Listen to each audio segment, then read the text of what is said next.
Hello, folks. Welcome to another edition of SuperJbusiness Hour. My name is SuperJbusiness. Thank you for tuning in. I do want to touch, today is Monday. It is the 8th, I believe, or 9th. Yeah, it is definitely Monday, August 8th, 2011. I would like to make a comment first before we start today's show, and I'll be very quick about it because we do only have an allotted 15 minutes here. Basically, I want to say all the comments that are coming in, if you pay attention to the video, it was just for filming purposes. And what I mean to say by that is that I am not even assuming or saying that these people were coming to take us from our houses or that there was some kind of big scandal or conspiracy. My point is this. Upon asking these people, there should be some transparency or some, letting you know what's going on. And in the current situation of America and what we're going through, I would tend to think you'd be more prone to think about what they may be doing in comparison to, oh, it's just fine. Now, see, I know that there's a lot of people that do this blind eye thing, okay? They're just doing training, they're just doing this. But see, the problem is we don't know what they're doing. We don't know what our government's doing. Well, I do. They're lying to us and they're doing a lot of shady things. Now, does that mean that every single person is doing it? No. Does that mean the army that I filmed was doing it? No. But my point is this, that they need to be held accountable, and the more scrutiny that is given, the more transparency there will be. And it's people that have the negative quotes, the negative comments, they know everything, that make that hard for the rest of us to try to band everyone together. Because at the end of the day, the negative comments, I mean, we're all going in the same place at the end of the day, and if they take this country by storm, we're all going to end up in the same problem. So my thing would be, let's band together. Let's not nitpick. I guess people like to dissect every visible second of every video, and that's fine. To each their own. I would just ask that you remain open-minded, that you confront transparency, and we try to find out exactly what's going on. And when your dollar is thrown into the toilet, when your country is thrown into the toilet, when they created an illegal super Congress, at that point you start wondering why tons of Army personnel are being moved everywhere. Was there a bunch that day? Yes, there was. There was well over 200 troops. You only saw a part of them. Like I said, if you watch my other video, you'll get the rest of the story. But that's another day. So we'll turn a page and we'll go right into the news. This is from the weekend. This is all the weekend news. And a lot of Sunday's papers, which I didn't realize cost so much. The New York Times cost $6 by itself. I also saw a Time magazine for July 25th, 2011. I guess it's the newest one, and that was about $5. So basically it takes me 2 hours of work just to pay for these newspapers. That's fine, because we need to get this information out. It's so very important. So let's just jump right into it. I just wanted to touch on some of the local issues first here in PA. Considering a curfew. In light of a rise of mischief, West Cornwall Township is looking into establishing a curfew for minors. Now, here's my thing. During school nights or for school purposes or for the right reasons, a curfew is good. But when you start putting curfews because of mischief, mischief is going to happen. We live in the real world. So my point would be this. You could say, we could get into a car accident if we drive down that busy road. So what's your alternative? Never drive the car again? Never go down that road again? No, you have to live your life. So things are going to happen in this world. And putting curfews and doing this only puts more limitations, gives more power to these power-hungry federal, goons and town goons, and they're just following line. It comes all the way from the White House down to your local government, and it's like curfews, lock them up, do this, do that, and it's just getting bad. And I want to say something about this curfew, and I have a very good story for you, and that, by the way, was from the Lebanon Daily News, and that was, again, Sunday, August 7th. And you see I have some notes on there, and the notes that I took are in regards to this. And I'll tell you a quick story. There's a lady who delivers newspapers 7 days a week, and she's in her late 60s, and I consider her kind of like a stepmom now. I met her through work, and we get along very well. She's in almost twice a night. Well, she saw that, and I started telling him, we always talk about political stuff, and I told her, I said, yeah, they're considering a curfew in this town right here. And she said, well, that's terrible. She said, let me give you a story. So she tells me that a week beforehand, in the town of Lebanon, her grandson was on the phone talking to her. And apparently I didn't even know that they have a 9 o'clock curfew 7 days a week, which I think is insane and ludicrous. You mean to tell me on a Saturday it gets 10 minutes past 9 p.m. and you want to go to your other buddy's house to have a sleepover and pizza? You can't do that. You have to. You're barred in your house. It's out of control, and it's turning into a police state. Anyway, the moral of the story is that he's talking to her on the phone and he sees a group of males coming his way. Now, we're not going to discuss race because we don't want to get into that. We just want to say that they were younger kids, and there was a group of them coming towards him, and he said, I have a bad feeling, Grandma. In case something happens, this is where I'm at. And he told her the street that he was on and where he was near. Well, they did. They jumped on him and started beating him up. They jumped him. And he said, I need help. Please, Grandma, call the police. So she hung up. She said, hang in there, and she called the police. When she called, they, Lebanon Dispatch, can I help you? And she says, what's your emergency? And then she says, my grandson is on such and such an avenue. He's only 17 years old. He just turned 17, and he's getting jumped by 6 people. Instead of saying, is he okay? Where is he? We're on our way. The very first words out of this officer's mouth was, why is he out past curfew? Not, why is he getting his head bashed in by 6 kids? Why is this happening? Why is that? We're out there to help. We're going to come help him and then deal with the curfew issue later. No, why is he out past curfew? Who cares why he's out past curfew? The point is he's getting his head beaten in. Why don't you go help? I'm sure they're probably like that because that's what they are. They love that kind of stuff. That's what they do now. They hire these goons. They get rid of the really good local home policemen that, how you doing, Bob? How you doing, Steve? How's your mom? How's your cousin? Now they get your butt over here, civilian. We're going to get you. And it's just getting out of control. And we will touch on also copter crash kills 30 SEALs.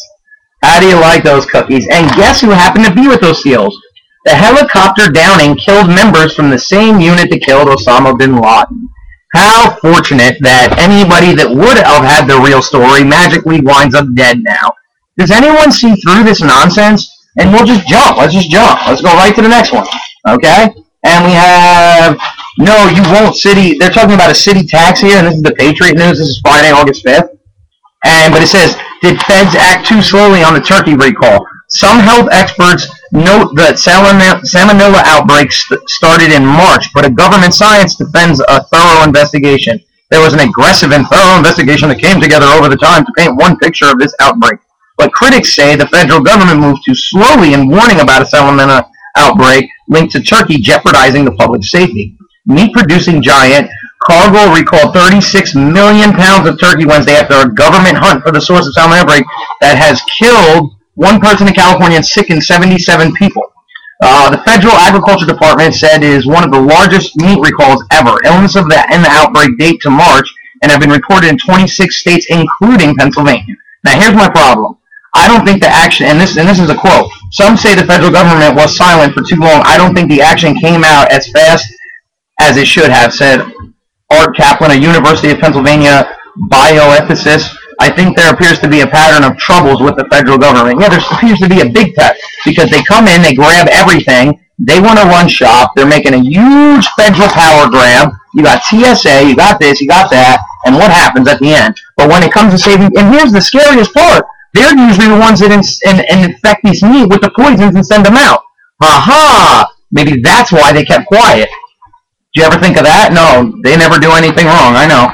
Perfect storm of selling. Jobs data could signal recovery of recession. The Dow endured its biggest point decline since October 22nd, 2008. And that again is from the Friday, August 5th, 2011 Patriot News. Yeah, everything's going in the toilet. You have money in the stocks and bonds, you better grab your money quick. You better take it out of the bank too, because we're in trouble. And then we'll jump to another local paper, and this is from Sunday, the 7th, and this is the Reading Eagle, okay?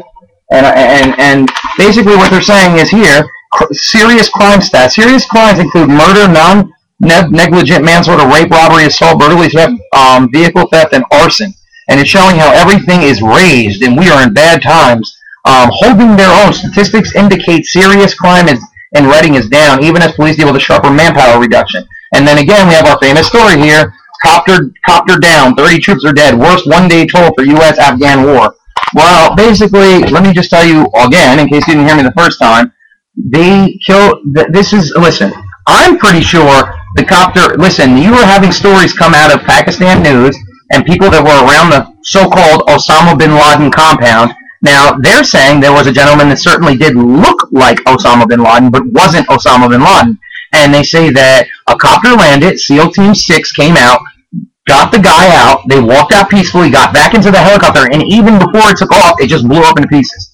And you have eyewitnesses all around there, but they don't show you Pakistan News. They don't let that get leaked into America. And they're saying that there was body parts everywhere and that there was copter pieces everywhere. So basically what I'm saying is this, that the whole thing was a farce. That's why they so-called threw the body in the ocean. And now, magically, a copter goes down, and half the members of SEAL Team 6, which so-called got Osama bin Laden, are now dead now. So if you wanted answers in the first place, you were never going to get them. So what I'm telling you is that this was a prefabricated story. It's just coming out now so they can cover their hind end, which is usually what they're doing. And again, New York Times, Sunday, August 7th. Here we go again, folks. And that's our friend, Rick Perry, who he'll announce that he's going to run for president, and he might even become president, and then you'll know that all the predictions we made in 2008 were true, which is to say that he went to Bilderberg meeting. He's already, it's signed in blood. It's already is what it is.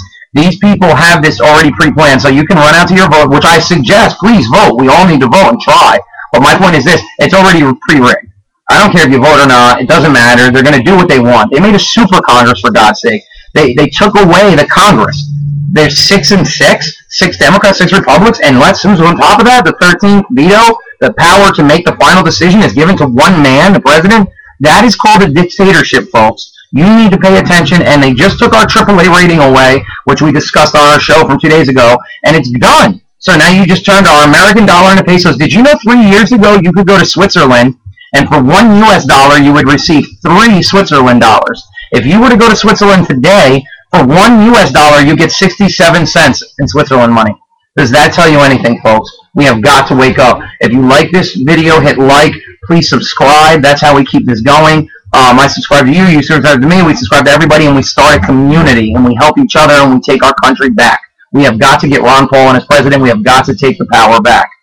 Enough is enough, folks. We have got to tell our family and friends. We can't keep hiding. If they want to talk about football, you know, grown men throwing balls at each other that get paid millions of dollars while everyone else is starving to death, and people can't even afford to put diapers on their kids anymore, and we're talking about football, I think we have some more important stuff, like the fact that our country is being robbed right in front of our face, and they're doing it. So we have New York Times, Sunday, August 7th. Yeah, Rick Perry. Governor preaches to thousands. The response, a prayer event sponsored by Governor Rick Perry, drew thousands to a stadium in Houston on Saturday.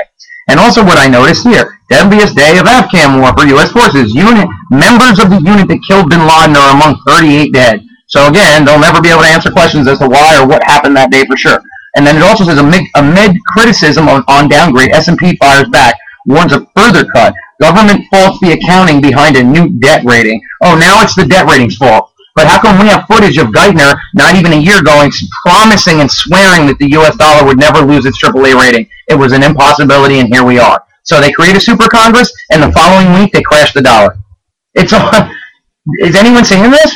Again, is anyone seeing this? And then we got markets expected credit ruling, but risks remain, analysts say. The hit to the United States prize credit rating may have come as a surprise Friday, but many analysts says it's not so clear that it will deliver any immediate shock to financial markets or to consumers. Now remember, the same people that own our government own these papers, so they don't want you to worry, even though it is going to get bad and it's going to get worse. The U.S. widens its role in battle against Mexico's drug cartels. The United States is expanding its role in Mexico's bloody fight against drug trafficking organizations, sending new CIA operatives and retired military personnel to the country, and considering plans to deploy private security contractors in hopes of turning around a multi-billion-dollar effort that so far has shown few results. So millions of dollars go into this fake drug war, and then you have Operation Fast and Furious, where it is already admitted that the ATF gave 30,000 guns to the same cartels that we are in. So you give them guns, you get them to try to bring them across the border so you can kill it, so you can take away the Second Amendment and take all our guns away, and then you put millions of dollars into going and fighting against the same people that you just armed? Okay, so is anybody following me here? We got problems, and I'm going to try to jump real quick because we're almost out of time here. And right on the front page, a soldier's burden. Dun, da, da, da, copter down, 38 killed, dun, da, da, da, everything's bad, and here we go, a particularly dangerous area of Afghanistan. Listen, it's all a hoax, folks. They were dead the minute that they were even involved with that mission, but they say they died that day. And I just want to jump, and we're going to end with this. I bought this Time magazine. We'll discuss it a little more in our next edition. Look at this. End of the world. You're reading it, yes. End of the world on the front of Time magazine. And how hard Obama and Bono are working. And how, in the scandal in the tabloids, this man owns the New York Times. Yeah. So you're being lied to. Fake war in Mexico, spend more money. You're being lied to. Fake SEAL Team 6 murder. All this stuff is fake. America, wake up, okay? So this was another edition of Super J Business Hour. I hate to end abruptly, but we only have the 15 minutes. Peace in the Middle East. Tune in next time. If you like this video, like it. If you like, subscribe. And we will see you tomorrow on the next edition of the Super J Business Hour. Thanks a lot, folks. We really appreciate it.